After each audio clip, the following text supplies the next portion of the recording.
میں AC مکیف کا کام کرتا ہوں کہ شیشہ شاپ کا شاپ میں کیا مطلب؟ شیشہ حقہ لگانا جائز ہے، مکیف میں حقہ لگانے کیا مطلب؟ کون صاحب پوچھ رہے ہیں؟ یہ شیشہ اسٹا پتہ نہیں، حقہ نہیں، جائز نہیں ہے۔ ہر وہ چیز جو تھوڑی کھا کر کے زیادہ جس کا کھا کر کے یا پی کر کے نشہ ہے، اس کی تھوڑی چیز بھی حرام ہے، تھوڑا جز بھی حرام ہے۔ اس وجہ سے علماء نے اس کو حرام کہا ہے۔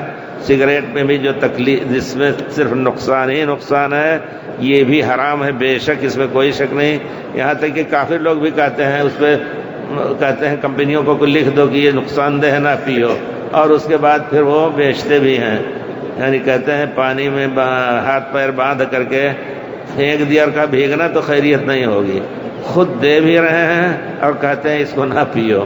تو بہرحال دنیا جانتی ہے یہ نقصان دہ چیز ہے۔ ہر نقصان دہ چیز سے شریعت نے منع فرمایا ہے، جو خاص طور پہ عقل یا دین یا آدمی کے جسم کو نقصان دہ ہو، وہ حرام ہے۔ ذرا سا بچنے کی کوشش کریں۔ کتنے لوگ بیچارے آ کر کے یہاں یہ سب چھوڑ دیے ہیں۔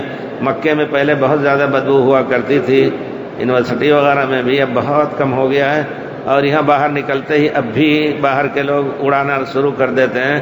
اور اس وقت، پہلے تو زیادہ سونگھتے تھے ہم لوگ، اس وقت پتہ نہیں سگریٹ میں خرابی ہے کیا، بدبو اس کی اور ہی زیادہ بڑھ گئی ہے، عجیب ہے۔